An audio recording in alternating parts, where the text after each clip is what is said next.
സാക്ഷ്യം പറയാൻ പോലും സമയമില്ല, 20 മിനിറ്റേ ഉള്ളൂ. നിങ്ങളെല്ലാവരും ശ്രദ്ധിച്ചിരുന്നാൽ അല്പം എന്തെങ്കിലുമൊക്കെ കൊണ്ടുപോകാൻ സാധിക്കും. ദൈവം അനുഗ്രഹിക്കട്ടെ. ഞാൻ കർത്താവിൻ്റെ ദാസൻ ജോൺ എബ്രഹാം പറഞ്ഞതുപോലെ ഈ ആളസിൽ ഞാൻ കാലുകുത്ത് കാണുന്നുണ്ടെങ്കിൽ ഇങ്ങോട്ട് വരാനായിട്ട് ആഗ്രഹിക്കുന്നത് 2-3 കാര്യത്തിനാണ്. ഒന്ന്, പാസ് ചെറിയാൻ വർഗീസിനെ കാണണം. 2, മോളി സിസ്റ്ററിനെ കാണണം. 3, നമ്മുടെ ശാന്തമ്മ സിസ്റ്ററേയും ജോർജ് വർഗീസ് പാസ്റ്ററേയും കാണണം. നമ്മളെ ഒക്കെ കാണുന്നുണ്ടെങ്കിൽ ഷാജി പാസ്റ്ററേയും കുടുംബത്തെയും ഒക്കെ ഒന്ന് കാണണം. പിന്നെ നിങ്ങളെല്ലാവരെയും കാണണം. പ്രത്യേക ജോർജ് കുട്ടി ബ്രദറിനെയും ഒന്ന് കാണണം. സാബുവിനെ കാണണമെന്ന് ആഗ്രഹം ഉണ്ടായിരുന്നു, ഉണ്ടോ ഇല്ലയോ എന്ന് എനിക്കറിയത്തില്ല. ദൈവം നിങ്ങളെല്ലാവരെയും അനുഗ്രഹിക്കട്ടെ. എനിക്ക് വേണ്ടി വേദി ഒരുക്കി തന്ന കർത്താവിൻ്റെ ദാസനും കുടുംബത്തിനും ഞാൻ നന്ദി അറിയിക്കുന്നു. കർത്താവിൻ്റെ ദാസനെ എല്ലാവർക്കും വേഗം വരുന്നവനായ കർത്താവായ യേശു ക്രിസ്തുവിൻ്റെ ധന്യമുള്ള നാമത്തിൽ എൻ്റെ സ്നേഹവന്ദനത്തെ അറിയിക്കുന്നു. ദൈവമായ കർത്താവ് നിങ്ങളെ എല്ലാവരെയും ധാരാളം അനുഗ്രഹിക്കുകയും സഹായിക്കുകയും ചെയ്യുമാറാകട്ടെ എന്ന് ഞാൻ പ്രാർത്ഥിക്കുന്നു. നിങ്ങൾക്ക് എത്ര പേർക്ക് നിങ്ങളുടെ ജീവിതത്തിൽ ദൈവമഹത്വം കാണണമെന്ന് ആഗ്രഹിക്കുന്ന എത്ര പേരുണ്ട്? ദൈവമഹത്വം കാണണമെന്ന് ആഗ്രഹിക്കുന്നവരെ ഈ ലോകത്തിൻ്റെ ഗതിയിൽ ജീവിച്ചാൽ നിങ്ങൾക്ക് കാണാൻ പറ്റത്തില്ല. ഒന്നുകൂടെ പറയാം. 1996 ഒക്ടോബർ മാസത്തിൽ ഞാൻ രക്ഷിക്കപ്പെട്ടു. നവംബർ മാസത്തിൽ ഞാൻ സ്നാനപ്പെട്ടു. പരിശുദ്ധാത്മാഭിഷേകം പ്രാപിച്ചു കുറച്ച് ദിവസം കഴിഞ്ഞപ്പം. അതിനുശേഷം വായിക്കുന്ന വചനം തീ പോലെ ഇറങ്ങി വരുന്നത് ഞാൻ കാണാനിടയായിത്തീർന്നു. ഇപ്പോൾ സങ്കീർത്തനം വായിച്ച കർത്താവിൻ്റെ ദാസൻ പാപത്തെക്കുറിച്ച് പറയാനിടയായിത്തീർന്നു. എന്താണ് പാപം, എങ്ങനെയൊക്കെയാണ് പാപം എന്ന് എല്ലാവർക്കും അറിയാം. റോമാലേഖനം നമ്മൾ ഞാൻ റോമാലേഖനം കഴിഞ്ഞ ദിവസങ്ങളിൽ പഠിപ്പിച്ചുകൊണ്ടിരിക്കുന്നത് അതിൻ്റെ 1 മുതൽ 17 വരെയുള്ള വാക്യത്തിനകത്ത് ഒരു ഇൻട്രൊഡക്ഷൻ കഴിഞ്ഞതിന് ശേഷം ആ 18 മുതൽ 20 വരെയുള്ള വാക്യത്തിനകത്ത് ഒന്ന് ദുഷ്ടന്മാരെക്കുറിച്ച്, 2 സദാചാരമായി സാൻമാർഗികമായി നല്ല മാർഗത്തിൽ നടക്കുന്നവരെക്കുറിച്ച്, പിന്നെ ഈ 2ൻ്റെ 17 മുതൽ 29 വരെ മതപരമായി മതബോധമുള്ള ഞാൻ മതഭക്തനായി നടക്കുന്നവരെക്കുറിച്ച്, പിന്നെ 3ൻ്റെ 1 മുതൽ 8 വരെ യഹൂദന്മാരും യവനന്മാരും അതുപോലെ ഒരുപോലെ കൊള്ളരുതാത്തവരായി തീർന്നിരിക്കുന്നു. യഹൂദന്മാരുടെ അവരുടെ ഞങ്ങൾക്ക് ആരാധന ലഭിച്ചവരാണ്, ഞങ്ങൾക്ക് നിയമം ലഭിച്ചവരാണ്, ഞങ്ങളാണ് പരമാർത്ഥികൾ അവരെ. പിന്നെ അതിനുശേഷം ഹോൾ വേൾഡ് അവരെക്കുറിച്ച് 9 മുതൽ 20 വരെ പറയുന്നു. നീതിമാൻ ഒരുത്തനുമില്ല, ഒരുത്തൻ പോലുമില്ല, എല്ലാം പാപത്തിൻ കീഴിലായിരിക്കുന്നു. എന്താണ് ഈ പാപം കൊണ്ട് പറ്റിയേക്കുന്ന സംഭവം? അതുകൂടെ അത് വായിച്ചതിന് ശേഷം നമുക്ക് അതിലേക്ക് കടക്കാം. 3-ാം അധ്യായത്തിൻ്റെ 23-ാമത്തെ വാക്യം ഒന്ന് വായിച്ചിട്ട് ആരെങ്കിലും. ഒരു വ്യത്യാസവുമില്ല, എല്ലാവരും പാപം ചെയ്തു. എല്ലാവരും പറഞ്ഞാട്ട് എല്ലാവരും പാപം ചെയ്തു. പിന്നെ പറഞ്ഞു, ദൈവ തേജസ് ഇല്ലാത്തവരായി തീർന്നു. അപ്പൊ പാപികളായി ജീവിക്കുന്ന മനുഷ്യർക്കെല്ലാം കുഴപ്പം എന്താ നഷ്ടപ്പെട്ടത്? ദൈവത്തിൻ്റെ ഗ്ലോറി. അത് മോളെ ഇംഗ്ലീഷിലൂടെ ഒന്ന് വായിച്ചാണ്.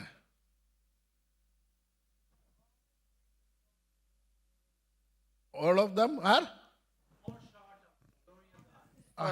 fall short of glory of God. എല്ലാവരുടെയും ഗ്ലോറിയാണ് നഷ്ടപ്പെട്ടത്. എന്താണ് ഈ ഗ്ലോറി? ദൈവമക്കളെ, ഞാനിത് ഒരുപാട് കാലം തൊട്ട് പഠിപ്പിക്കുന്ന ഒരു വിഷയമാണ്. എന്താണ് ഈ പ്രശ്നം? നമ്മുടെ എല്ലാം എൻ്റെ മഹത്വം നഷ്ടപ്പെട്ടു. അപ്പം എനിക്ക് മഹത്വം വേണം. നിങ്ങൾ ഈ ലോകത്തിൽ ജീവിച്ചാൽ നിങ്ങൾക്ക് ദൈവമഹത്വം കാണാൻ പറ്റത്തില്ല. ലോകത്തിൽ ജീവിക്കുന്നിടത്തോളം കാലം അപ്പോൾ ചോദിക്കും, പാസ്റ്ററെ നീ ലോകത്തിലല്ലേ ജീവിക്കുന്നത്? അല്ലെന്നേ, ഞാൻ ലോകക്കാരനല്ല, ഞാൻ കേരളത്തുകാരനല്ലേ? ആണോ? നിങ്ങളും കേരളത്തുകാരില്ലയോ? എവിടെയാണ് ജീവിക്കുന്നത് ഇപ്പം? എവിടെയാ? കേരളത്തിലാണോ? US-ലാ? കേരളക്കാരനാണെന്നുണ്ടെങ്കിൽ ഞാൻ US-ലാണ് ജീവിക്കുന്നത്. അപ്പം ഞാൻ എവിടുത്തെ പോലെ, ഏത് മനുഷ്യനെ പോലെ ജീവിക്കുന്നത്?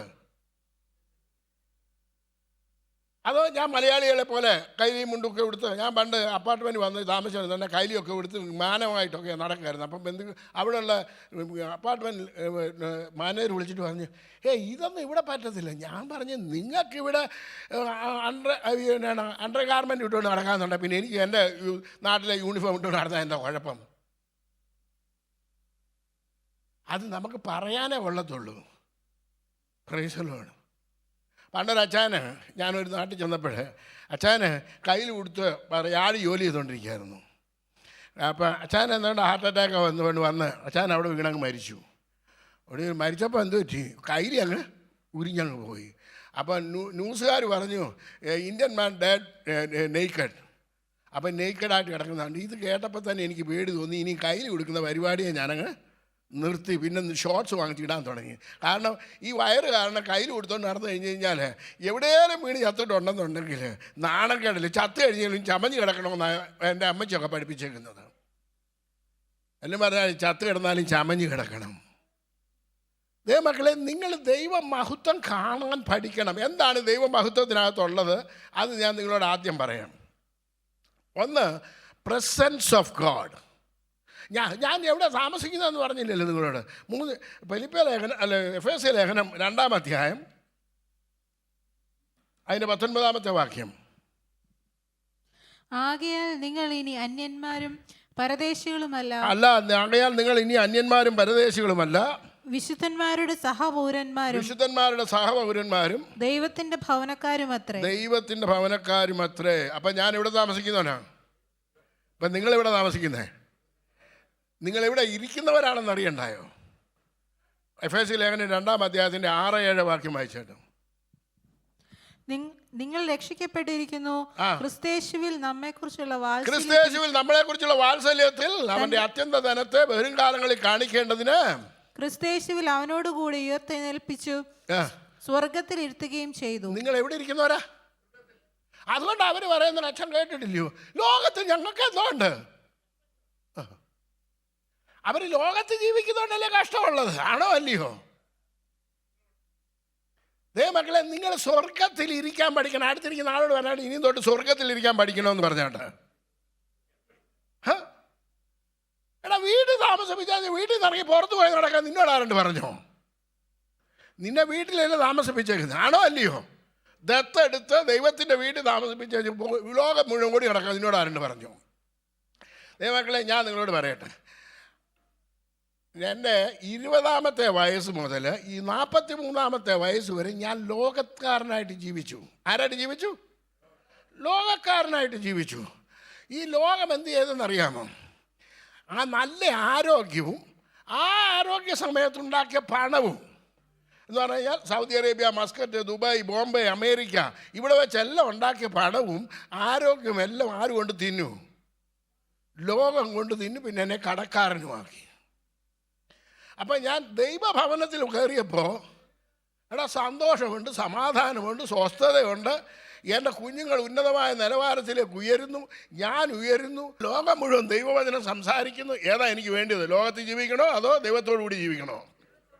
നിങ്ങൾക്ക് ആരോടും കൂടി ജീവിക്കണമെന്നുണ്ടെങ്കിൽ ഈ ലോകത്തെ വിടണം. എന്നിട്ട് ദൈവമഹത്വം കാണാൻ ആഗ്രഹിക്കണം.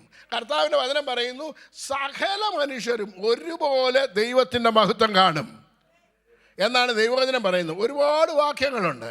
നിങ്ങൾ ഗ്ലോറി എന്നുള്ളൊരു വേർഡ് ഇട്ട് നോക്കാമെന്നുണ്ടെങ്കിൽ എല്ലാ സകല മനുഷ്യരും, സകല ജാതികളും ഒരുപോലെ എൻ്റെ മഹത്വം കാണുമെന്ന് പറഞ്ഞിരിക്കുന്നത്. 2023 ഞാൻ പ്രസംഗിക്കുന്ന ഒരു 16 മണിക്കൂർ പ്രസംഗമുണ്ട്. ഈ 16 മണിക്കൂർ പ്രസംഗിക്കുന്ന സകല മനുഷ്യരോടും പറഞ്ഞു, ഈ മോദി 3ാമതും ഭരണത്തിൽ വരും. എല്ലാവർക്കും കുറച്ച് ഈർച്ചയായിരുന്നു എന്നോട്, മോദി ഭരണത്തിൽ വരണം. ഞാൻ പറഞ്ഞു, മോദി വന്നാലേ പറ്റുള്ളൂ. മോദി വന്നില്ലായിരുന്നു എന്ത് പറ്റുമായിരുന്നു? നിങ്ങൾ നോക്കി.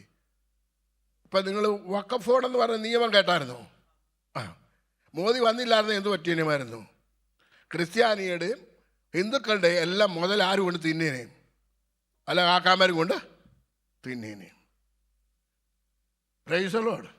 മോദി വന്നില്ലായിരുന്നതിന് എന്ത് പറ്റുമായിരുന്നു? മക്കളെ, ക്രിസ്ത്യാനിക്ക് യാതൊരു വാല്യൂ ഇല്ലാതാക്കി തീർത്തനെയും. ഇതൊന്നും മനസ്സിലാക്കാം. ഈ കഴിഞ്ഞ ദിവസം വലിയ പ്രാസംഗികം പറയുന്നത് കേട്ടു. ഈ എന്താണ് ഈ ഇദ്ദേഹത്തിൻ്റെ പേര്, വായാടി ട്രംപ്. ഇദ്ദേഹത്തെ വിളിക്കുന്നത് എന്തോ ഉപദേശിയാന്ന്. ചെറിയ ഉപദേശമല്ലേ, വലിയ ഉപദേശി. എടാ പ്രസിഡന്റ് എന്താണ് വൈറ്റ് ഹൗസിലിരുന്ന് ബൈബിൾ സ്റ്റഡി നടത്തുന്നു, പ്രാർത്ഥിക്കുന്നു. ഈ മനുഷ്യനെ കണ്ടുകൂടാത്ത പെന്തിക്കോസുകാരെ നിങ്ങൾ കണ്ടിട്ടുണ്ടോ?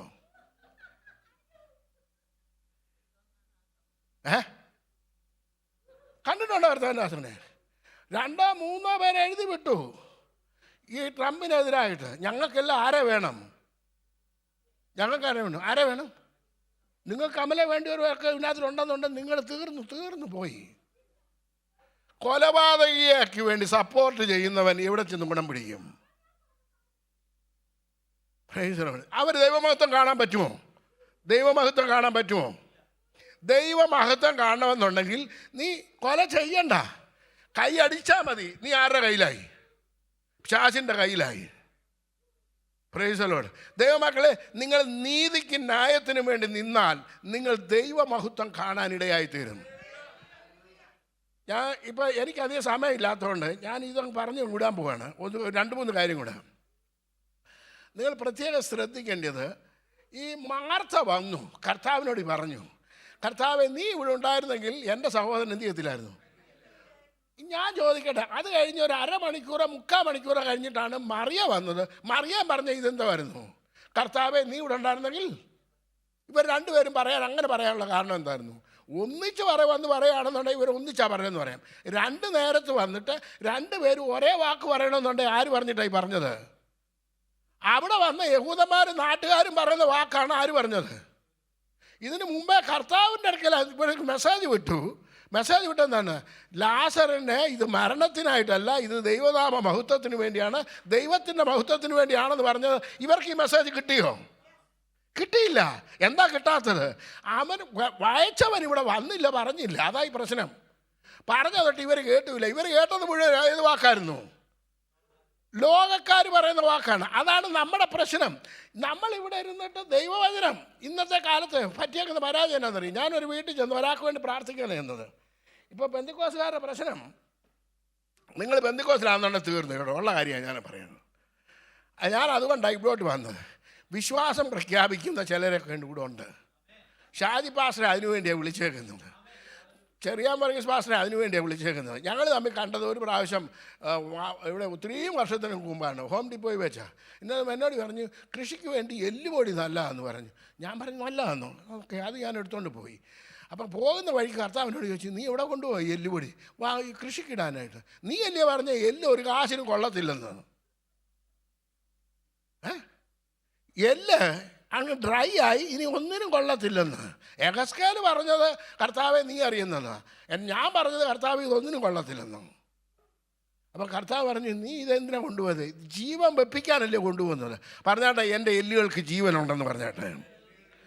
എൻ്റെ നിങ്ങൾ ദൈവമക്കളെ, നിങ്ങൾ പ്രാർത്ഥിക്കേണ്ടത് എന്താണെന്നറിയാം? ദൈവവചനം ഇങ്ങോട്ട് വലിച്ചെടുക്കണം. അതിനകത്ത് ജീവൻ കൊടുക്കാനായിട്ട് പഠിക്കണം. ജീവൻ കൊടുത്തിട്ട് യേശുവിൻ്റെ നാമത്തിൽ ഇപ്രകാരം സംഭവിക്കട്ടെ എന്ന് വിളിച്ചു പറയാൻ പഠിക്കണം. ദൈവമഹത്വത്തിനകത്ത്, ഗ്ലോറിക്കകത്തുള്ളത് presence of God. Everybody say presence of God, power of God, the goodness of God. Three components are contained in the glory, the presence and power and the goodness of God. You have to see it. നിങ്ങൾ നിങ്ങളുടെ ജീവിതത്തെ പ്രാർത്ഥിക്കുന്ന ഉടനെ ഈ 3 കാര്യങ്ങൾ, കർത്താവേ നിന്റെ പ്രസൻസിനായി സ്തോത്രം, നിന്റെ പവറിനായി സ്തോത്രം, എൻ്റെ മേൽ നിന്റെ ശക്തി വരുമാറാകട്ടെ, നിന്റെ ഹല്ലേലൂയ, നിന്റെ ഗുഡ്നസ് എൻ്റെ മേൽ പകരുമാറാകട്ടെ എന്ന് പ്രാർത്ഥിക്കാനായിട്ട് പഠിക്കണം. ഞാനിവിടെ എൻ്റെ വാക്കുകളെ അവസാനിപ്പിക്കും, നമ്മുടെ സമയം കഴിഞ്ഞല്ലോ. ഞാൻ 2 പുസ്തകം എഴുതി. ഒന്ന് ദൈവരാജ്യവും സ്വർഗരാജ്യവും ഒന്നോ. അതിൻ്റെ PDF കോപ്പി ഞാൻ വേണമെന്നുണ്ടെങ്കിൽ നിങ്ങൾക്കൊക്കെ ആർക്ക് വേണമെങ്കിലും അയച്ചു തരാം. ഞാനും കർത്താവദാസന് വേണേൽ അയച്ചു തരാം. അതുപോലെ തന്നെ സ്വർഗരാജ്യത്തിൻ്റെ താക്കോൽ, ഇത് 2ൻ്റെയും കോപ്പിയേ ഉള്ളൂ. ഇപ്പം എൻ്റെ 2 കോപ്പിയേ എൻ്റെ ഉള്ളൂ. ആർക്കെങ്കിലും വേണേൽ തരാം. ഒരേ കാര്യം 1000 പ്രാവശ്യം പറയും. എന്തു പറയും? ആദ്യം അന്നമ്മാമ പ്രാർത്ഥിച്ചാട്ടെ, പിന്നെ ചിന്നമ്മാമ പ്രാർത്ഥിച്ചാട്ടെ, മറിയാമ്മാമ പ്രാർത്ഥിച്ചാട്ടെ, പിന്നെ റോസമ്മ പ്രാർത്ഥിച്ചാട്ടെ, പിന്നെ ചാക്കോച്ചാൻ പ്രാർത്ഥിച്ചാട്ടെ. ഇതെല്ലാം പ്രാർത്ഥിച്ചതിന് ശേഷം പാസ്റ്ററും പ്രാർത്ഥിക്കും. ഒരേ കാര്യം തന്നെ. ഇതെങ്ങനെയാണ് പറ്റിയെന്ന് ചോദിച്ചു കഴിഞ്ഞാൽ എൻ്റെ അമ്മ യാക്കോബായിലായിരുന്നു. യാക്കോബായിൽ നിന്ന് അമ്മ വന്ന് ബന്ധുക്കോസ് വന്നിട്ട് ചങ്ങമ്മ പ്രാർത്ഥിച്ചാട്ടെന്ന് പറഞ്ഞു. CSI എന്ന് വന്ന പെണ്ണമ്മാമ്മ പ്രാർത്ഥിച്ചാട്ടെന്ന് പറഞ്ഞു. മർത്തോമായി നിന്ന് വന്ന അച്ചാനും പ്രാർത്ഥിച്ചു. ഇതെല്ലാം കൊണ്ടുവന്ന് കുടഞ്ഞിട്ട് ബന്ധുക്കോസിലാണ്. എന്നിട്ട് ബന്ധുക്കോസിലെ പാസ് ഇതെല്ലാം കൂടെ കുലുങ്ങി കുത്തിയിട്ട് അതങ്ങ് വെച്ചുകൊണ്ട് നടക്കുകയാണ്. മക്കളെ, ചേഞ്ച് ഉണ്ടാകണം. Change your life. നിങ്ങൾ ദൈവഭവനക്കാരാണ്. നിങ്ങൾ സ്വർഗത്തിൽ കർത്താവിനോട് കൂടിയിരിക്കുകയാണ്. You have to have the bird's eye. നിങ്ങൾ സ്വർഗത്തിൽ നിന്ന് കീഴേക്ക് നോക്കണം നിങ്ങളുടെ പ്രശ്നത്തെ കാണണമെന്നുണ്ടെങ്കിൽ. Price the Lord. ഞാനിപ്പോൾ പുതുതായിട്ടൊരു പുസ്തകം എഴുതി. കർത്താവ് പഠിപ്പിച്ച പ്രാർത്ഥനകൾ എന്തെല്ലാമാണെന്നും അങ്ങനെ പ്രാർത്ഥിക്കാൻ പഠിപ്പിച്ചെന്നും 20,000 കോപ്പി പ്രിൻ്റ് ചെയ്യാനായിട്ട് തീരുമാനിച്ചിട്ടുണ്ട്. നിങ്ങൾക്ക് ആർക്കെങ്കിലും എത്രയും കോപ്പി പ്രിൻ്റ് ചെയ്യാനായിട്ട് വല്ലതും ആഗ്രഹം ഉണ്ടെന്നുണ്ടെങ്കിൽ ഇത് ഫ്രീ ആയിട്ട് കൊടുക്കുന്നതാണ്. ഒന്നും പൈസക്കല്ല. കൊടുക്കാൻ ആഗ്രഹം ഉണ്ടെന്നുണ്ടെന്നുണ്ടെങ്കിൽ അതിനുവേണ്ടി കോൺട്രിബ്യൂട്ട് ചെയ്യാൻ താല്പര്യം ഉണ്ടെന്നുണ്ടെങ്കിൽ പറഞ്ഞാട്ട് അത് നമുക്ക് എല്ലാവർക്കും കൊടുക്കാം. ഒരുപാട് കോപ്പി പ്രിൻ്റ് ചെയ്ത് കൊടുത്തു കഴിഞ്ഞാൽ എത്രയും പ്രിൻ്റ് ചെയ്ത് കൊടുത്താലും നല്ലതാണ്. ദൈവം നിങ്ങളെ ഈ വചനങ്ങളാൽ അനുഗ്രഹിക്കട്ടെ. നിങ്ങൾക്ക് ഒരു നിമിഷം ഞാൻ നിങ്ങൾക്ക് വേണ്ടി പ്രാർത്ഥിക്കാൻ പോകണം. കണ്ണുകടച്ചാട്ട്. പരിശുദ്ധ ദൈവമേ, സ്വർഗ്ഗപിതാവേ, രോഗികളായിട്ട് ആരെങ്കിലും ഇവിടെ കടന്നു വന്നിട്ടുണ്ടെങ്കിൽ, പ്രശ്നത്തോടെ പ്രതികൂലത്തോടെ കടന്നു വന്നിട്ടുണ്ടെങ്കിൽ, കർത്താവെ, ആരെനിക്ക് പരിഹാരം വരുത്തും? Price the Lord. കഴിഞ്ഞ ദിവസം ഞാൻ 2 പ്രാവശ്യം വീണു. ഡാളസിലുള്ള ഒരു ദേവദാസനോട് ഒരു മാസം മുമ്പ് ഞാൻ വിളിച്ച് പറഞ്ഞു, എനിക്ക് വീണു, എൻ്റെ കാലിന് മുട്ടിന് ചില പ്രയാസം ഉണ്ടായി. അച്ഛാ, പാസ്റ്റർ എന്താ പറയാഞ്ഞ്? ഞാൻ പ്രാർത്ഥിക്കും. ഞാൻ പറഞ്ഞു, അതുകൊണ്ടാണ് ഞാൻ പറയാഞ്ഞത്. നിങ്ങൾ പ്രാർത്ഥിക്കും. Price the Lord. വിശ്വാസമുള്ളവരെ കൊണ്ട് പ്രാർത്ഥിക്കണം. നിങ്ങൾ പ്രാർത്ഥിക്കണം. വിശ്വാസമുള്ളവരെ കൊണ്ട് പ്രാർത്ഥിക്കണം. അല്ലാതെ നാട്ടുകാരെ കൊണ്ട് പ്രാർത്ഥിക്കാൻ പറ്റില്ല. നാട്ടുകാർ മുഴുവൻ നിങ്ങളുടെ വിവരം അറിയും. ഒരു പ്രയോജനവും ഉണ്ടാകത്തില്ല. അപ്പം എല്ലാവരും പറയും, കൊച്ചേപ്പം വീണോ? അയ്യോ വീണോ, അവൻ വീണമായിരുന്നേ പറയത്തുള്ളൂ. പിന്നെ എന്നെ പറയാം, നമുക്ക് പ്രാർത്ഥിക്കാം. പിന്നെ അല്ലാതെ പിന്നെ എന്തോ ചെയ്യാൻ പറ്റും? ഇതേ പറയത്തുള്ളൂ. ഇത് അനുഭവക്കാരനാണ് ഞാനീ പറയുന്നത്. എൻ്റെ അമ്മ ഭയങ്കര പ്രാർത്ഥനക്കാരത്തിയായിരുന്നു. എൻ്റെ മക്കൾ 5 പേരെ കൊണ്ട് പ്രത്യേകം പ്രാർത്ഥിക്കണം. എല്ലാം കള്ളുകൂടിയന്മാർ. തങ്കമ്മയുടെ മക്കൾ എങ്ങനെയുണ്ട്? എല്ലാം കള്ളുകൂടിയന്മാരാണ്. ശാന്തമ്മ എങ്ങനെയുണ്ട്? ആ തങ്കമ്മയുടെ കുഞ്ഞുങ്ങളൊക്കെ മക്കളൊക്കെ ഉണ്ട്. എല്ലാം കള്ളുകൂടിയന്മാരാണ്. പിന്നെ നമുക്ക് പ്രാർത്ഥിക്കാം. വല്ല പ്രയോജനം ഉണ്ടാകുമ്പോൾ വെച്ചാൽ ചെറിയാച്ചാൻ ചോദിച്ചു, മാത്തുച്ചാനോട് ചോദിച്ചു, തങ്കമ്മയുടെ മക്കൾ കുഞ്ഞപ്പയുടെ മക്കളൊക്കെ എങ്ങനെയുണ്ട്? ഒരെണ്ണവും ഗുണമല്ല. എനിക്ക് അപ്പോഴേ അറിയാമായിരുന്നു ഒന്നും ഗുണമില്ലാത്തതാണെന്ന്. പിന്നെ എന്താ ചെയ്യാൻ ചെയ്യും? നമുക്ക് പ്രാർത്ഥിക്കാം. നല്ല ഗുണമുണ്ടാകുന്ന പ്രാർത്ഥനയാണെന്നോ? അതുകൊണ്ട് നിങ്ങൾ പ്രാർത്ഥിക്കുക. കണ്ണുകടച്ചാട്ടെ. പരിശുദ്ധ ദൈവമേ, സ്വർഗ്ഗപിതാവേ, ഇപ്പോൾ തന്നെ സ്വർഗത്തിനും ഭൂമിക്കും നാഥനായ ക്രിസ്തുയേശുവിൻ്റെ നാമത്തിൽ പൂർണ്ണ സൗഖ്യം വ്യാപരിക്കട്ടെ. I declare healing right now in the name of Jesus. യേശുവിൻ്റെ നാമത്തിൽ ഈ സഭ അനുഗ്രഹിക്കപ്പെടട്ടെ. ഇവിടെ ദൈവമഹത്വം വെളിപ്പെടുവാനിടയായി തീരട്ടെ എന്ന് പ്രാർത്ഥിക്കുന്നു. വിശ്വസിച്ചാൽ നീ ദൈവമഹത്വം കാണും. ഈ സഭ അനേകർക്കൊരു അനുഗ്രഹമായി മാറട്ടെ. ഡാളസ് പട്ടണത്തിനൊരു അനുഗ്രഹമായി മാറട്ടെ. വരുന്നവരും പോകുന്നവരും എല്ലാം അനുഗ്രഹിക്കപ്പെടുവാൻ ഇടയായി തീരട്ടെ. ദൈവമഹത്വം വെളിപ്പെടുത്തുന്ന സഭയായി തീരട്ടെ എന്ന് പ്രാർത്ഥിക്കുന്നു. യേശു കർത്താവിൻ്റെ നാമത്തിൽ തന്നെ. ഇന്ന് പകൽക്കാലം ഒരു ശക്തിയേറിയ ഒരു ദൂത് കർത്താവിൻ്റെ സഭയ്ക്ക് നൽകിയ ദേവദാസനുള്ള നന്ദി അറിയിക്കുന്നു.